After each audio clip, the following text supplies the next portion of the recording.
بنی اسرائیل کے اندر ہمیشہ نبی اور بادشاہ موجود رہتے تھے۔ ایک وقت ایسا آیا کہ بنی اسرائیل میں کوئی نبی نہیں تھے، اور بنی اسرائیل کا جو اپنا علاقہ تھا نا وہ ملک شام ہے، تو قوم عمال کا ایک قوم تھی اور بڑے سخت گیر لوگ تھے۔ انہوں نے بنی اسرائیل والوں کے ساتھ لڑائی کی، جہاد کیا اور انہیں ان کے علاقے سے نکال دیا۔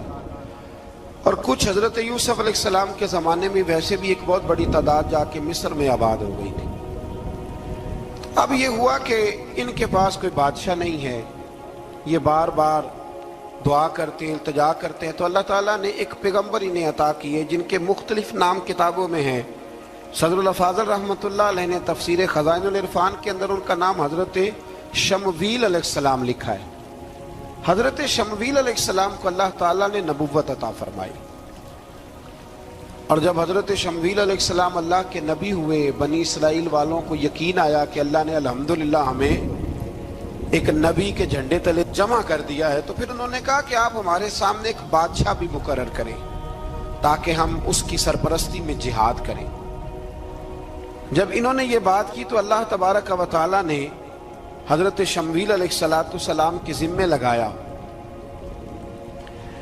تو ایک اس زمانے میں اللہ کے نیک بندے تھے، جناب طالوت علیہ السلام ان کا نام تھا۔ تو حضرت شمویل علیہ السلام نے انہیں کہا کہ اللہ کریم نے نا تمہارا بادشاہ طالوت کو بنایا ہے، ان کا نام بھی قرآن مجید نے ذکر فرمایا ہے۔ تو بنی اسرائیل کے لوگ کہنے لگے یہ تو غریب آدمی ہے، وہ بکریاں چرایا کرتے تھے، لیکن علم میں بڑے پختہ تھے، وجود میں بڑے طاقتور تھے۔ تو کہا کہ یہ تو غریب آدمی ہے، تو ہم تو زیادہ حق رکھتے تھے کہ ہمیں بادشاہ بنایا جائے۔ تو حضرت طالوت علیہ السلام کے بادشاہ بننے کے بعد حضرت شمویل علیہ السلام نے جو بات کی، اللہ کریم نے اسے قرآن مجید میں بیان فرمایا۔ رب فرماتا ہے بسطۃ فی العلم والجسم، اسے اس لیے تمہارا بادشاہ بنایا گیا ہے کہ اسے ہم نے کشادگی دی ہے، علم میں بھی اور جسم میں بھی۔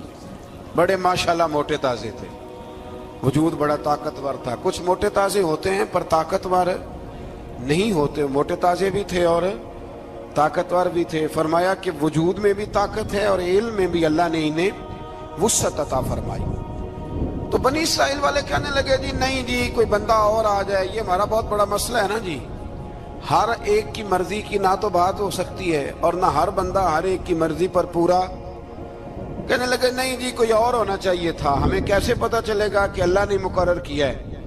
بڑی خاص بات ہے، اس کو سمجھیے گا، یہ سارا مضمون آپ کو ملے گا اسی پارے کے آخر میں، آپ پڑھیں گے نا جی تو یہ سارا مضمون آپ کو ملے گا، اور آپ اگر سرسری نظر سے بھی اس کا مطالعہ کریں گے نا، جا کے قرآن شریف کھول کے 15ویں سے 16ویں رکوع میں، آپ خوش ہوں گے کہ آپ کتنے اچھے نظریے اور عقیدے کے ماننے والے ہیں۔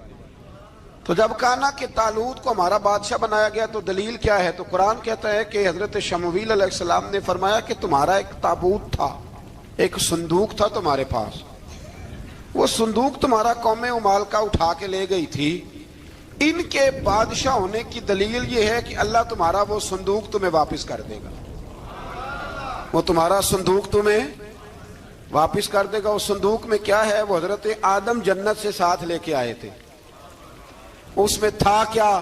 تو قرآن مجید کہتا ہے کہ اس کے اندر نا حضرت ہارون علیہ السلام اور حضرت موسیٰ علیہ السلام کے تبرکات تھے۔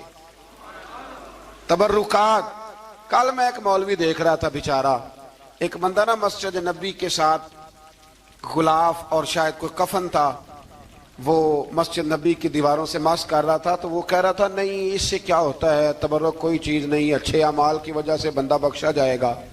میں نے کہا تو مجھے ملے تو میں تجھے بخاری کھول کے دکھاؤں کہ حضرت عبد الرحمن ابن عوف جنہیں حضور نے قطعی جنتی کہا، حضور کے وجود پر کرتا دیکھ کے کہنے لگے حضور بڑا ہی سونا لگ رہا ہے، تو فرمایا تجھے چاہیے حضور مل جائے تو کیا ہی بات ہے۔ نبی پاک نے عطا کیا تو صحابہ کہنے لگے عبد الرحمن آپ کو تو ضرورت نہیں تھی، آپ کے پاس تو بڑے لباس ہیں، تو یہ کرتا حضور نے قبول کر لیا، کوئی لے کے آیا اور آپ نے مانگ لیا، تو وہ رو پڑے، کہنے لگے پہننے کے لیے نہیں مانگا، یہ حضور کے جسم سے لگ گیا ہے، میں نے کفن بنانے کے لیے مانگا ہے۔ تو کہتا ہے حضور کے تبرک میں خیر کوئی نہیں۔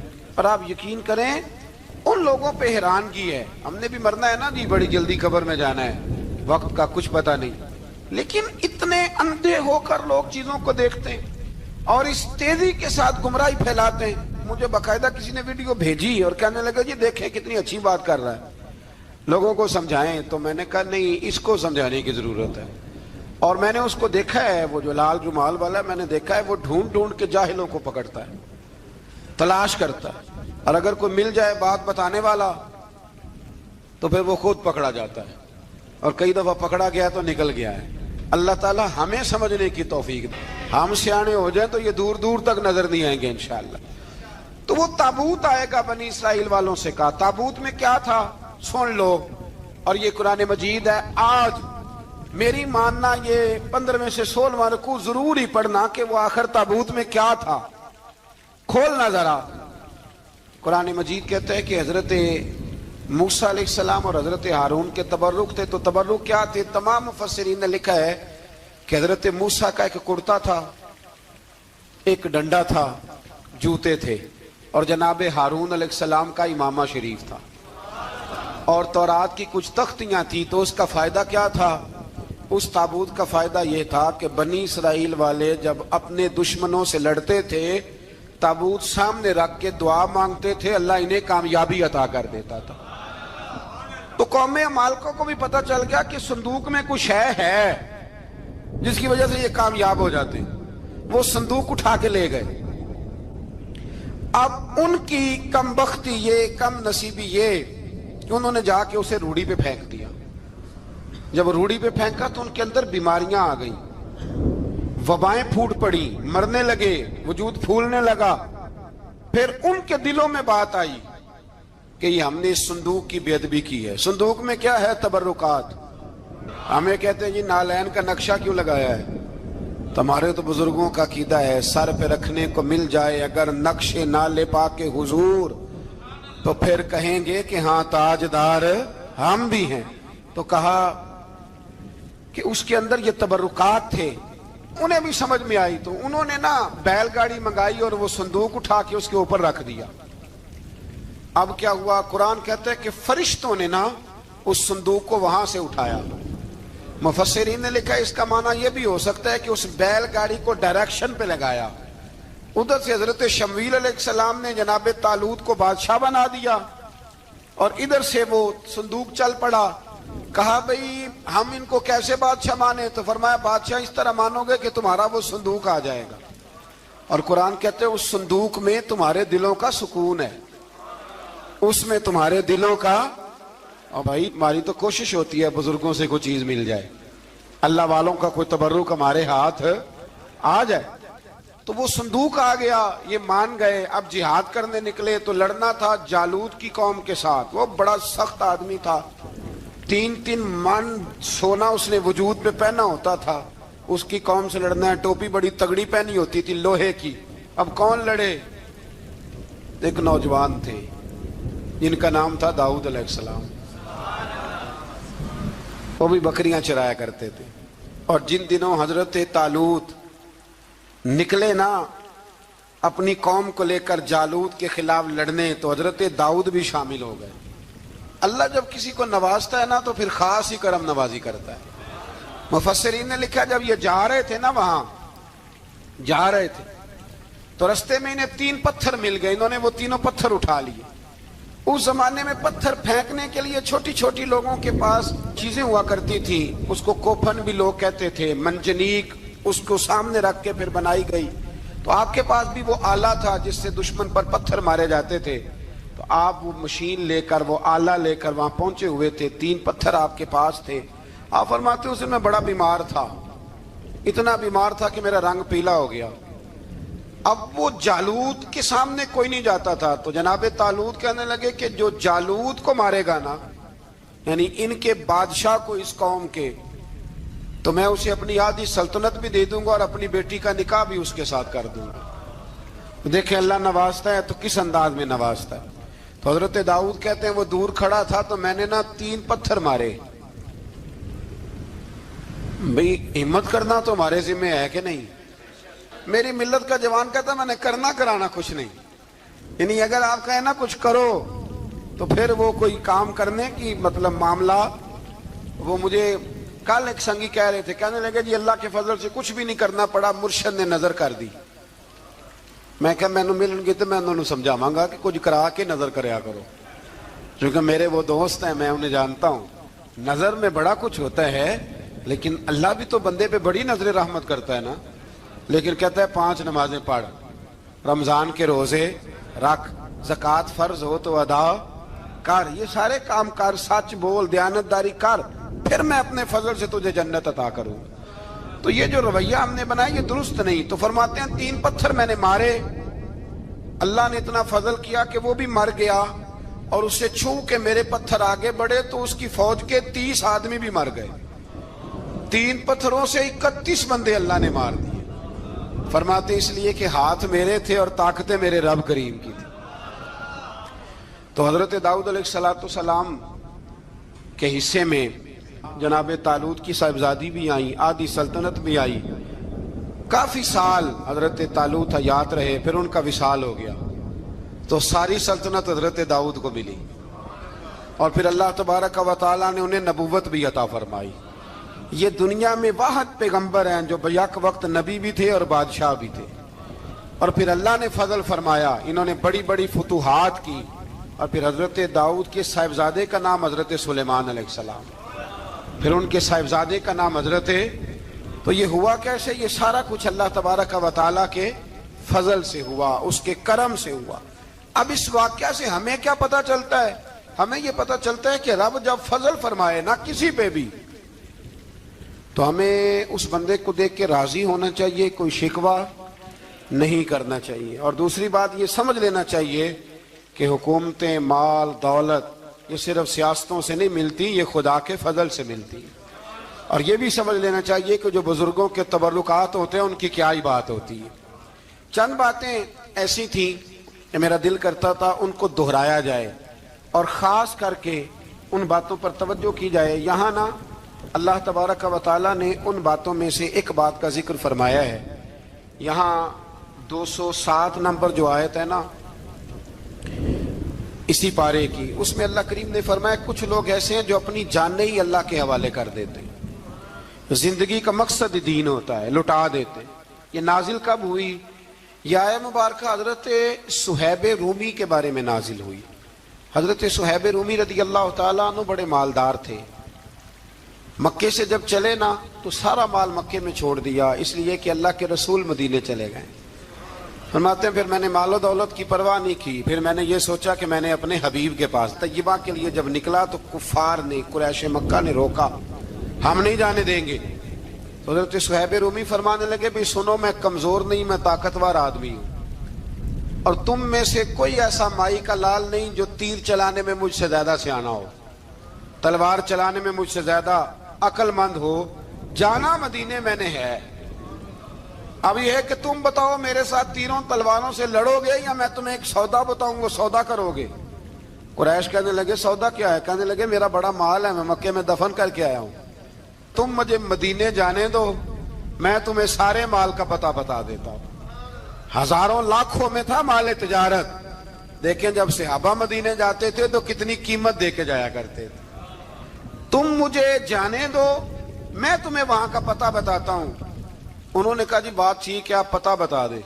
حضرت صہیب نے ساری زندگی کی جمع پونجی ہزاروں لاکھوں میں ساری دے دی اور مدینے کے لیے تیار ہو گئے.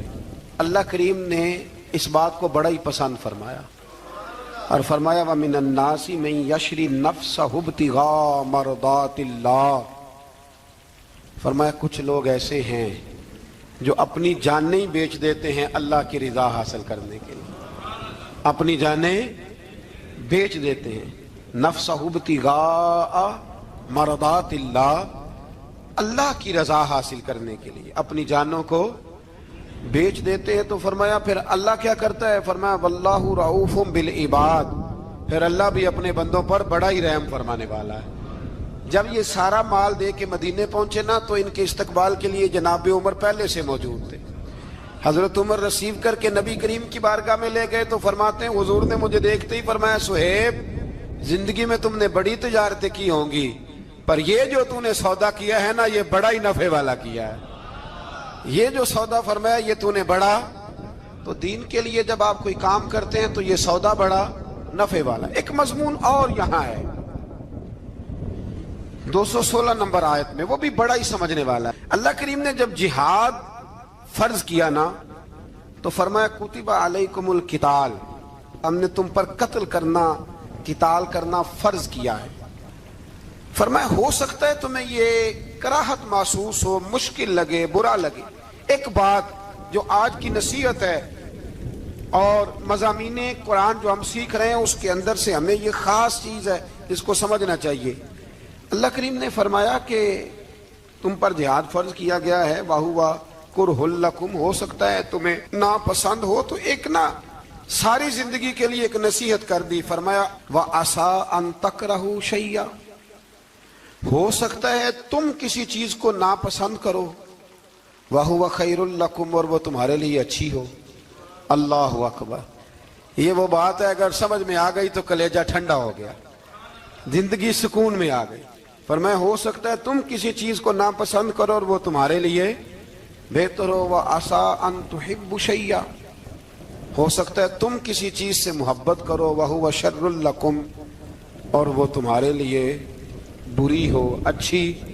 بس میرے رب نے ایک بات مسلمان کو بتا دی جو جینے کے لیے بڑی کافی ہے. فرمایا تم میرے اور میرے رسول کے حکم پر چلو. کیوں؟ اس لیے کہ واللہ یعلم وانتم لا تعلمون، اللہ جانتا ہے تم نہیں جانتے. ہمیں بے قراری زندگی میں اس لیے کہ ہم حقیقت پسند نہیں، ہم بہانوں میں، ہم ہواؤں میں جیتے ہیں، ہواؤں میں، خیالات میں زندگی گزارتے ہیں. بڑا ٹائم پڑا ہے. مثلاً کتنا میرے رسول کریم صلی اللہ تعالی علیہ وآلہ وسلم نے ایک دن صحابہ سے فرمایا تمہیں حیا نہیں آتی؟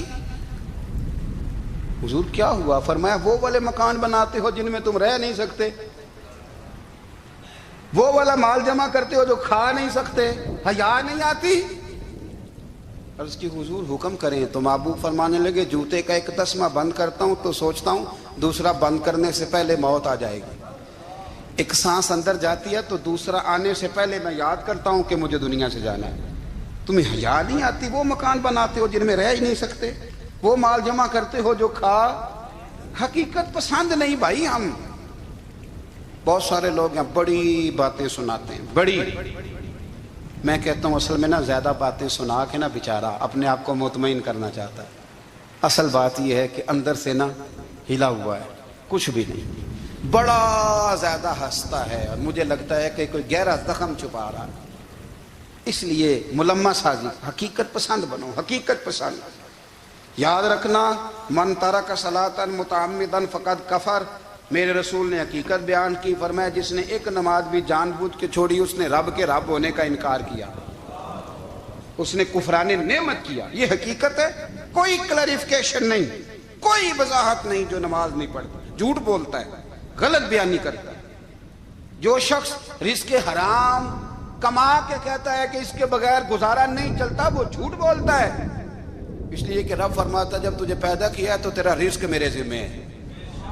اللہ فرماتا ہے کہ لا یکلف اللہ نفسا الا وسعها، میں کسی پر وہ بوجھ نہیں ڈالتا جو اٹھا نہ سکے. نماز فرض کیا اس کا مطلب ہے ہم پڑھنے کے قابل ہیں.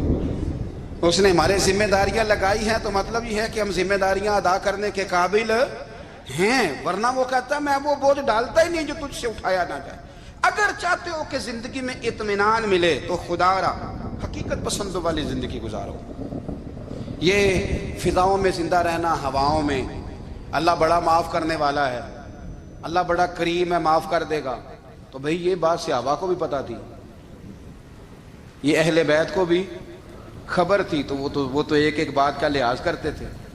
یہ غوث اعظم کو بھی پتا تھی، یہ ان کے والد کو بھی پتا تھی جنہوں نے کسی کا ایک سیب کھا لیا تھا تو 12 سال اس کے گھر میں نوکری کرتے رہے. انہیں نہیں پتا تھا اللہ بڑا کریم ہے، معاف کر دے گا، ایک سیب ہی ہے نا. تو حقیقت پسندی آپ کو سکون دے گی.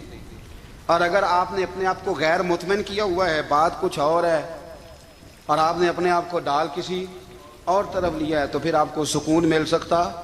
سکون حقیقت پسندی میں. اصل میں سکون ہوتا ہے اداکاری میں سکون نہیں ہوتا۔ تیسری بات سنیں، اگر آپ چاہتے ہیں زندگی میں مطمئن رہیں تو دنیا داروں سے امیدیں توڑ دیں،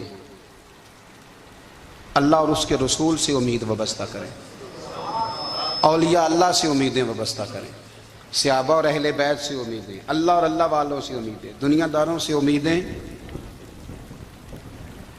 آپ کو پتہ ہے دنیا دار کی تباہی کب ہوتی ہے؟ جب انہیں خوشامدی مل جاتا ہے۔ چودھری کا بیڑا اس وقت غرق ہوتا ہے جب اسے چودھری کہنے والے زیادہ ہو جاتے ہیں۔ سیٹھ صاحب اور نواب صاحب بیچارے تباہ تب ہوتے ہیں بھولے پن میں، جب ان کے دائیں بائیں ریلا ہوتا ہے سیٹھ صاحب کہنے کا، لوگ انہیں کھانا چاہتے ہیں، پیار ان کا نہیں ہوتا، ان کی جیب کا ہوتا ہے، محبت ان سے نہیں ہوتی، ان کی کرسی سے ہوتی ہے، ضروریات کا پیار ہوتا ہے، تباہ کر دیا جاتا ہے۔ ہماری ساری توقعات دنیا داروں سے وابستہ ہو گئی ہیں، ناراض نہ ہونا۔ پیروں نے، مولویوں نے، درویشوں نے، انہوں نے بھی سیٹ رکھے ہوئے ہیں جلسوں کی صدارت کرانے کے لیے، یعنی مذہبی جلسہ ہے، اس میں بہت زبردست پڑھے لکھے صاحب تقوی عالم کا خطاب ہے، اور کی صدارت وہ بندہ کر رہا ہے جس نے عشاء کی نماز بھی نہیں پڑھی، وہ بندہ صدارت کر رہا ہے۔ کیوں؟ اس لیے کہ اس نے لاکھ روپیہ دیا محفل میں۔ خدا را دنیا داروں سے امیدیں چھوڑ دیں ورنہ آپ کمزور پڑ جائیں گے، آپ کی امیدیں ٹوٹیں گی۔ کتنا کمزور ہے وہ شخص دو چار ہزار کے لیے کسی بندے کی چاپلوسی کرتا ہے، اس کے پیچھے بھاگتا ہے، خوش آمدیں کرتا ہے تھوڑے سے نوٹوں کے لیے، دکھ سکھ میں کام آئے گا اس کام کے لیے۔ میرے رسول کریم علیہ السلام نے فرمایا جس نے بندوں کو راضی کرتے کرتے رب کو ناراض کر دیا اس کی دنیا بھی گئی اور آخرت بھی گئی، اور فرمایا جس نے بندوں کی پرواہ نہیں کی اللہ کو راضی کیا، فرمایا اگر رب راضی ہو گیا تو لوگوں کے دلوں میں بھی محبت پیدا فرما دے گا۔ کیا ضرورت ہے خوش آمد کرنا دنیا داروں کی، سیٹوں کی، نوابوں کی، چاپلو۔ اور میں آپ کو ایک بات بتاؤں، ہوتا پتہ کیا ہے، یہ جو حب جا اور حب با ہوتی ہے نا، اس سے پیٹ نہیں بھرتا۔ آپ کو اگر خوش آمد کرنی ہے تو پھر آپ کو ساری زندگی کرنی ہے۔ پھر ان کو بھی پتہ ہوتا ہے کہ تعلق کس بنیاد پر ہے، اس میں کبھی بھی خلوص پیدا نہیں ہوتا۔ آپ بے چین رہتے ہیں، بے قرار رہتے ہیں، آپ کو تکلیف رہتی ہے ہمیشہ۔ کبھی بھی دنیا داروں سے امیدیں وابستہ نہ کریں۔ ایک بات سنیں بڑی شاندار، امام غزالی نے لکھی ہے۔ امام غزالی فرماتے ہیں کہ ہارون رشید نہ حج کر کے واپس آیا بغداد میں، تو کونے میں حضرت بہلول دانا بیٹھے تھے، رش بہت تھا، مجمع بڑا تھا۔ حضرت بہلول دانا بھی سڑک کے کنارے بیٹھے تھے، تو سپاہی کہنے لگے یہاں سے اٹھ جاؤ، فرمانے لگے ہارون رشید کی زمین نہیں، زمین میرے رب کی ہے، میں کیوں اٹھوں؟ وہ قریب سے گزرا تو سلام لی، تو آپ نے اس کا پروٹوکول دیکھا تو فرمانے لگے ہارون رشید تجھ سے تگڑے تگڑے موٹے موٹے پروٹوکول میں نے لوگوں کے دیکھے ہیں، اور یہ جو تیرے دائیں بائیں آج تیرے نعرے لگا رہے ہیں یہ پہلے ان لوگوں کے نعرے لگایا کرتے تھے، اور تھوڑا وقت گزرنے دے، جو تیرے بعد آئے گا نا یہ سارے پھر ان کے نعرے بھی لگائیں گے۔ تو جھوٹ کی دنیا میں زندہ ہے، ان سے تو نے امیدیں وابستہ کی ہیں، یہ کل اس کے نعرے لگائیں گے۔ اس کے دل پہ بڑا اثر ہوا، گھوڑے سے اتر آیا، آگے کہنے لگا حضور آپ نے مجھے بڑی اچھی نصیحت کی ہے، میرا دل بڑا ٹھنڈا ہوا ہے، میں نے سنا ہے آپ مقروض ہیں، کچھ لوگوں کا قرض، تو مجھے کوئی حکم ہی کر دیں۔ آپ ہنسنے لگے، فرمانے لگے یار تو بڑا ہی بیوقوف ہے، بڑا ہی بیوقوف ہے، تو میں تجھے نصیحت کر رہا ہوں تو مجھے الجھا رہا ہے، حضور کوئی حکم کر دیں۔ کیا خوبصورت انداز ہے رب کریم کے بندوں کا۔ حضرت بہلول دانا فرمانے لگے تیرا رب کون ہے؟ کہا اللہ، تو فرمایا میرا کون ہے؟ کہا اللہ۔ فرمانے لگے یہ تو نہیں نہ ہو سکتا کہ اللہ ہارون رشید کو دیتا رہے اور بہلول دانا کو بھول ہی جائے، یہ تو نہیں نہ ہو سکتا کہ ہارون رشید کو دیتا رہے اور بہلول دانا کو بھول جائے۔ فرمایا اس کا دل، اس کا ارادہ ہوا، ارادہ قدرت ہوا کہ بہلول مقروض رہنا چاہیے، تو اگر رب مجھے رکھنا چاہتا ہے دکھ قبول محمد بخشا راضی رہن پیارے، اگر وہ چاہتا ہے میں مقروض رہوں تو میں بھی چاہتا ہوں کہ میں مقروض ہی رہوں، یہ تو نہیں نہ ہو سکتا کہ تجھے دے اور مجھے نہ دے۔ فرمایا میری تجھ سے کوئی امید نہیں، مجھے جب بھی دے گا میرا رب بھی دے گا، اور وہ دے گا تو پھر انشاءاللہ خزانے کھول کے دے گا۔ دنیا داروں سے امیدیں وابستہ کرنا، لوگوں کے پیچھے، یہ چھوڑ دیں، آپ بے چین رہیں گے، بے قرار رہیں گے۔ اللہ والوں سے ضرور امیدیں وابستہ کریں، اس لیے کہ ان کے پاس جو کچھ ہوتا ہے وہ دراصل رب کا ہی ہوتا ہے، لیکن سیٹھوں سے، نوابوں سے، سیاستدانوں سے باز آ جائے، ہماری بڑی امیدیں وابستہ ہیں۔ میں اکثر کہتا ہوں جتنے پھیرے نوکری کے لیے دنیا دار کے دروازے پہ لگائے ہیں نا، اس سے کم دفعہ مسجد میں نفل پڑے ہوتے تو رب اتنی بڑی مہربانی فرما دیتا۔ تیسری بات یہ یاد رکھیں، اگر سکون لینا چاہتے ہیں نا، اگر سکون لینا چاہتے ہو نا تو لوگوں کو ڈسکس کرنا بند کر دو۔ کس کو اللہ نے کتنے پیسے دیے ہیں وہ جانے اور اللہ جانے، کس کو اللہ نے کتنی گاڑیاں دی ہیں وہ جانے، اور لوگوں کو ڈسکس کرنا جی۔ یعنی میں ایک جگہ بیٹھا تھا تو ایک صاحب گاڑی والا گزرا، گاڑی میں بیٹھ کے، اس کا پڑوسی تھا، کہندے تھا منہ ہے کار والا، میں کہ وہ تے ہے تاں ہی بیٹھا ہے، تے ہن میں کہ سمجھانا سی نا انہوں، میں کہ توں تے میں حساب لائیے بھی ساڈے کول کوئی نہیں، وہ تے ہے، دیکھیں نا اللہ نے اسے دی ہے نا، تو اللہ نے چاہا نا وہ کار میں بیٹھے، تو اس نے پھٹے پہ بیٹھ کے یہ تبصرہ کیا کہ منہ ہے کار والا، میں کہ ابھی وہ تے ہے تاں کار ہے۔ اب مجھے اور تجھے اندازہ لگانا چاہیے کہ ہم کیا یہ بحث ہے، یعنی اللہ کو چاہیے تھا معاذ اللہ کے پہلے تم سے پوچھتا کہ اسے کار دینی ہے کہ نہیں، کیا مطلب فضول بحث ہے۔ وہ چیز ہمیں اتنا تنگ کرتی ہے، اتنی تکلیف دیتی ہے کہ آپ یقین کریں سارا دن اسی کو ڈسکس کرتے ہیں، سارا دن۔ اس کے پاس گاڑی ہے، اس کے پاس کار ہے، فلانے کا پیسہ 1 نمبر ہے، فلانے کا 2 نمبر ہے، فلانے کا 6 نمبر ہے، اصل بات کے اندر حسد ہے، اس کو نکالو۔ ایک بات کہنے لگا ہوں، اسے یاد رکھنا، میرے اعلیٰ حضرت رحمۃ اللہ علیہ فرمایا کرتے، حسد کرنے والا بندوں پر اعتراض نہیں کرتا، اللہ پر اعتراض کرتا۔ وہ کہتا ہے اللہ اسے کیوں دیا ہے، اتنا کیوں دیا ہے، معاذ اللہ وہ اللہ کی تقسیم پر اعتراض کرتا ہے۔ حسد کرتے ہو بے چین رہو گے، حسد آپ کے دل کو تڑپا کے رکھ دے گا، چھوڑے۔ اللہ بڑا کریم ہے، جس کو جہاں چاہتا ہے وہاں بٹھا دیتا ہے۔ آپ قطعاً اس بحث میں نہ پڑیں کہ اللہ نے کس کو کتنا دیا ہے، کب دیا ہے، کیوں دیا ہے، وہ بڑا بے نیاز ہے۔ حسد آپ کو تباہ کرے گا۔ دنیا میں پہلا گناہ جو ہوا تھا وہ حسد تھا۔ ابلیس نے حضرت آدم سے حسد کیا، کہنے لگا میں بہتر ہوں، سرداری اس کو مل رہی ہے، یہ تو اللہ کو پتہ ہے نا کس کو دینی ہے۔ اور دنیا میں پہلا قتل حسد کی وجہ سے ہوا، حابیل قابیل کے درمیان حسد کا معاملہ تھا، خاتون کا نکاح اس سے کیوں ہو رہا ہے، مجھ سے ہونا چاہیے۔ حسد تباہی کرتا۔ آپ یقین کریں، یعنی دکاندار کے سامنے دوسری دکان پڑتی ہے اور پریشان ہو جاتا ہے، وہ کہتا ہے میرا کیا بنے گا، لا حول ولا قوت الا باللہ العلی العظیم، یعنی تیرا کیا خیال ہے کہ تیرے حصے کی روٹی وہ کھا جائے گا، اتنا چھوٹا دل، یعنی تیرا موقف یہ ہے کہ تیرے حصے کا نصیب اس تک چلا جائے گا، یہ تیری خواہش ہے۔ ایک دوسرے کی کمزوریاں بیان کرنا، اس کا تو مال ہی ناقص ہے جی، اس کے تو پاس ہی کچھ نہیں، یہ تو کمزور لوگوں کا طریقہ ہے۔ میرے رسول کریم علیہ الصلوۃ والسلام گزر رہے تھے، پت جھڑ کا موسم تھا، خزاں کا موسم تھا، درختوں کے پتے جھڑ رہے تھے، صحابہ کو ساتھ لے کے حضور گزرے اور ایک درخت کی ٹہنی کو پکڑ کے حضور نے ہلایا۔ صحابہ فرماتے ہیں کہ چھم چھم اس کے پتے گرے، زمین پر ڈھیر لگ گیا۔ حضور نے فرمایا دیکھا تم نے کیا ہوا؟ حضور ہاں۔ فرمایا کتنی تیزی سے پتے جھڑے ہیں، صرف تنا رہ گیا ہے اور خالی ٹہنیاں رہ گئی ہیں، کوئی حسن بچا ہے؟ حضور نہیں۔ تو نبی کریم فرمانے لگے جو حسد کرتا ہے نا اس کی نیکیاں بھی اسی طرح جھڑ جاتی ہیں، اسی طرح۔ اور ایک جگہ حضور فرمانے لگے جس طرح راکھ لکڑی کو آگ کھا جاتی ہے، جس طرح لکڑی کو آگ، جب آگ کھا جائے تو پھر لکڑی کو لکڑی نہیں کہا جاتا، راکھ کہا جاتا ہے، کوئلہ کہا جاتا ہے، اس کی اصل باقی یعنی اسے کھائی جاتی ہے۔ تو حضور علیہ الصلوۃ والسلام فرمانے لگے جس طرح آگ لکڑی کو کھا جاتی ہے، فرمایا اسی طرح حسد نیکیوں کو کھا جاتا ہے، نیکیاں رہتی نہیں۔ حسد کرنے والے کے پاس نیکیاں یعنی ان کی اصل شکل موجود، کبھی بھی حسد نہیں کریں۔ اللہ کی تقسیم ہے، جس کو چاہے جب چاہے جتنا چاہے عطا کرے۔ اور چوتھی بات میرے بھائی، کبھی بھی بغض نہ پیدا کریں، بغض والے لوگ بے سکون رہتے ہیں۔ بہت ساری کمزوریاں ہمارے اندر ہوتی ہیں نا، پھر اللہ ہماری روزی تو نہیں نہ بند فرماتا، یہ تو نہیں کہتا کہ زمین سے نکل جاؤ،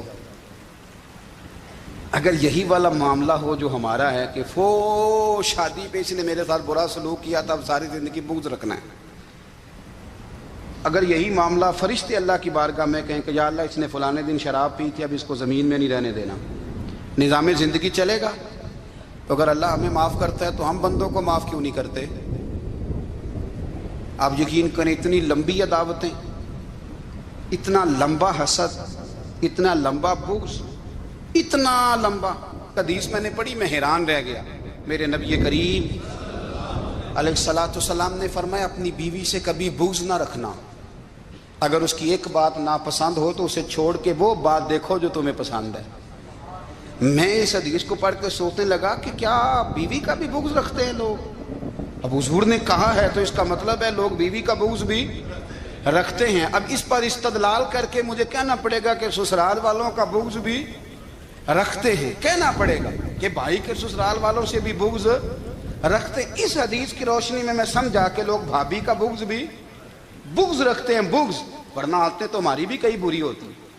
اگر عادات ایک وجہ بنے اختلاف کی تو عادتیں تو ہماری بھی کئی بری ہیں، لیکن ہم اپنی بری عادتوں سمیت اپنے آپ سے پیار کرتے ہیں، اور سامنے والے کی ایک بھی عادت بری ہو تو اس سے بغض رکھتے ہیں۔ بغض نہ پیدا کریں۔ میرے نبی پاک علیہ الصلوۃ والسلام نے فرمایا کچھ چیزیں تمہارے دین کو مونڈ ڈالیں گی، تباہ کر دیں گی، کاٹ دیں گی۔ حضور کون سی؟ فرمایا حسد، تکبر اور بغض، یہ تمہارے دین کو تباہ کر دیں۔ ہم بے چین اس لیے ہیں کہ ہم نے بہت سارے لوگوں کا بغض پالا ہوا ہے، اور ہر فیلڈ میں سیاستدان نے سیاستدان کا، ذاتیات پر اتر کے بات کرتے ہیں، معزز ترین لوگ، تاجر نے تاجر کا، اللہ ماشاءاللہ بعض جگہ پہ اہل علم بھی ایک دوسرے سے عداوت رکھتے ہیں۔ خدا را دل رب کریم کے آنے کا ٹھکانہ ہے، یہ صاف ہوگا تو اس میں رب رسول کے جلوے ہوں گے، اگر اس میں عداوت ہو، اس میں بغض ہو، اس میں کینہ ہو،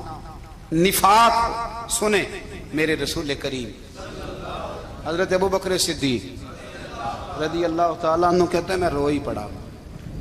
مکہ فتح ہوا نا تو اکرمہ بن ابو جہل نے پیغام بھیجا کہ میں نا کلمہ پڑھنے کے لیے آ رہا ہوں۔ بات لمبی ہے، میں موضوع پہ رہنا چاہتا ہوں۔ کہتے ہیں جب وہ آنے لگا نا تو نبی پاک نے ہم سب کو بلایا، ہم حاضر خدمت ہوئے تو حضور فرمانے لگے کہ اس کے باپ نے نا بڑا ظلم کیا ہے ہمارے ساتھ، ابو جہل نے بڑا ستایا ہے، بڑی تکلیف دی ہے۔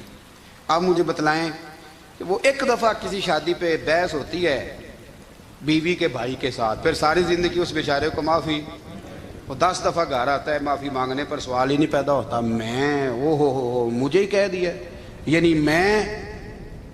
پھر مجھے ہی کہہ دیا آپ نے، اور میری شان میں بے ادبی، اور پھر میں معاف کر دوں؟ توبہ توبہ توبہ، یہ کیسے ہو سکتا ہے؟ میری ناک نیچی ہو جائے گی، اور آپ نے مجھے کہہ دیا، سوال ہی نہیں پیدا ہوتا۔ اور یہ رونا میں اکثر ہوتا ہوں کہ شادی والے دن داماد صاحب کا زیادہ دماغ خراب ہوتا ہے۔ جب چھوٹی سالی کی شادی ہوتی ہے نا، اس دن اس کو بخار چڑھتا ہے، کوئی اس کو کان میں کہتا ہے تیری عزت نہیں کر دیں، اس دن اس کا دماغ خراب ہو جاتا ہے، بچے اٹھا کے نکل آتا ہے، وہ بیچارہ سسر منتیں کر رہا ہوتا ہے کہ تیری مہربانی آ جا، یہ عزت کرا رہا ہے۔ تو میں نے کہا احتجاج کر کے جو عزت کرائی جاتی ہے وہ عزت نہیں ہوتی۔ ہاں یہاں مانگ کے عزت لیتے ہیں لوگ، یا احتجاج کی کوئی عزت ہے؟ آپ کے اندر کمالات اتنے ہوں کہ آپ کی عزت کرنے کو دل چاہے، یعنی مزہ آئے، یعنی لطف آئے، یعنی آپ دور بیٹھے ہوں تو کسی کا دل کرے آپ کو اسٹیج پہ بلانے کے لیے۔ یہ کیا بات ہوئی کہ چھائے جانا اور بھاگ کے آگے جانا؟ ان سے نکلیں۔ اکرمہ بن ابو جہل کلمہ پڑھنے کے ارادے سے آ رہے ہیں، حضور علیہ السلام نے صحابہ کو بلایا۔ کتنی زیادہ عداوت رکھی جا سکتی تھی معاذ اللہ؟ کب سے وہ چلا تھا ظلم کرنے، اور اس کے بعد اس کا بیٹا شروع ہو گیا۔ کتنی باتیں تھیں جو ناقابل معافی تھیں، پر کریم رسول نے ہمیں بتلایا ہے کہ سکون والی زندگی کہتے کس کو ہے۔ جب سب لوگ جمع ہو گئے تو حضور نے فرمایا بھئی وہ کلمہ پڑھنے آ رہا ہے، اس کے باپ نے ظلم بڑے کیے ہیں، پر میری نصیحت یہ ہے کہ اس کے سامنے اس کے باپ کو برا نہ کہے، خبردار کوئی اس کے سامنے کوئی بات نہ کرے۔ اب وہ کلمہ پڑھنے آ رہا ہے، مطیع ہو کے آ رہا ہے، بان کے آ رہا ہے۔ کہتے ہیں اللہ کے رسول نے نا کافی دیر تک خطبہ دیا، بریفنگ دی، بات سمجھائی۔ جناب صدیق اکبر کہتے ہیں میں رو پڑا۔ ایک صحابی مجھے کہنے لگے تمہیں کیا ہوا؟ تو میں نے کہا میں مصطفیٰ کی رحمت پہ رو رہا ہوں۔ دیکھو کن کے لیے حضور گراؤنڈ بنا رہے ہیں، اے دیکھو کن کے لیے حضور تیاری کر رہے ہیں، جنہوں نے ساری زندگی دشمنی کی۔ خدا را یہ اندر سے عداوتیں نکال پھینکو. او بھائی اتنا تو لمبا ٹائم ہی کوئی نہیں, اتنا تو وقت ہی کوئی نہیں, اس کو صاف رکھو. بندہ کوئی کر بھی گیا تو کوئی حرج نہیں. چنگی مندی سجنا کولوں 100 واری ہو جاندی, یار یاراں دا گلا نہیں کر دے. اصل پریت یار یاراں دا جڑا گلا کردا جے یار نہیں جے ہوندا. ہاں پکی بات, پکی پیڑی. میرا ایک سنگی مجھے آ کے آنے لگا فلانی جگہ بندہ یہ بات کر رہا تھا. میں کہ تو اوتھے ہی سے سوندا سے, تم ہی نال ہی سے. میرا تو سجن بات سن ہی نہیں سکتا.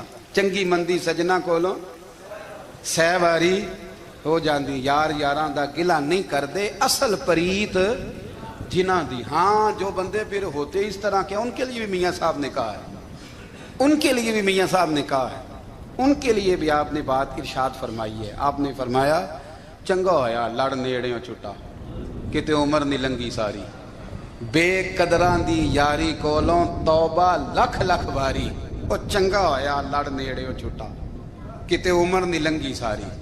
جو اس طرح کا تھا نا شکوے کرنے والا, بغض رکھنے والا, فرمایا بے قدراں دی یاری کولوں توبہ, یعنی لاکھ تے لاکھ کنے ہو گئے, یعنی 2 لاکھ باری توبہ کی تھی انہوں نے, گنی نہیں جا سکتی جتنی میاں صاحب نے توبہ کر دی. بے قدرے دوست, بے قدراں دی یاری کولوں توبہ لکھ لکھ باری. چنگا ہویا لڑ نیڑیوں چھٹا کتے عمر نہیں لنگی ساری. تو مہربانی کریں, ایک تو اگر آپ مطمئن رہنا چاہتے ہیں تو کبھی کبھی نا مست ہو کے ذکر الہی کریں.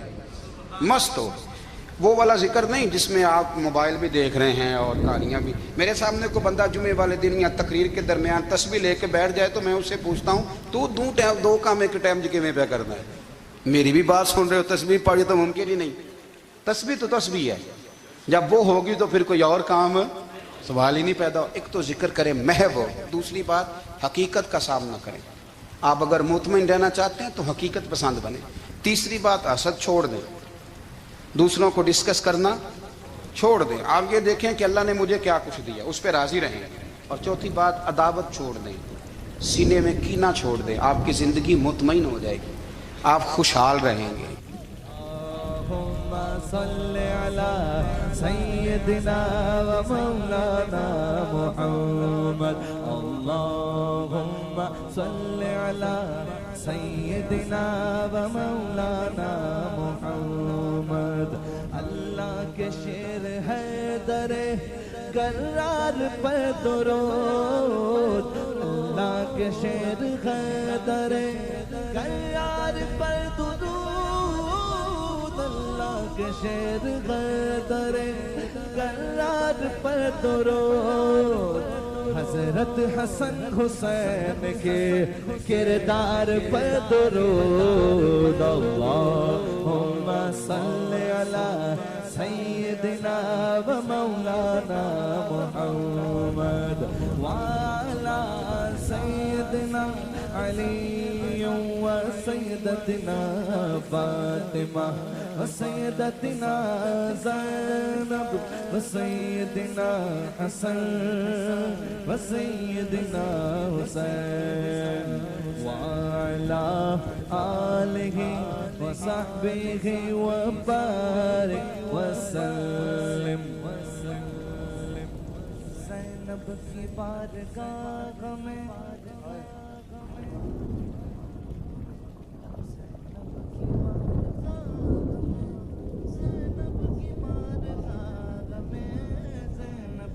بارگاہ میں سلام نیاز ہے.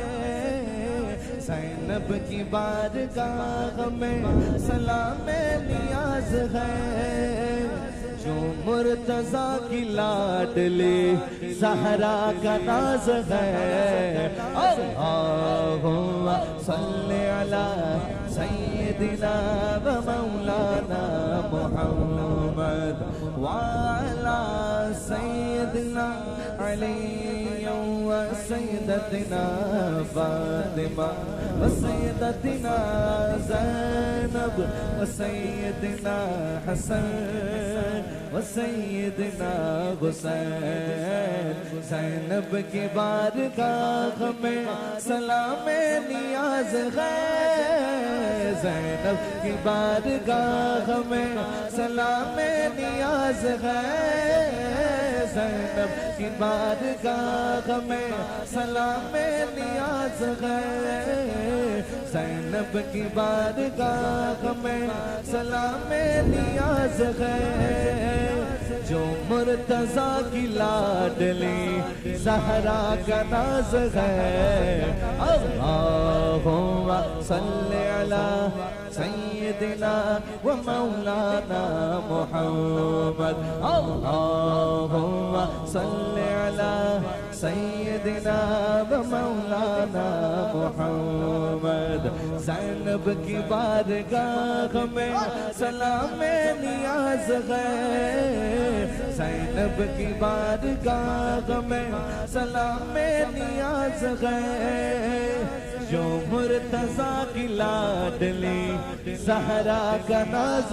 ہے اللہم صلی علی سیدنا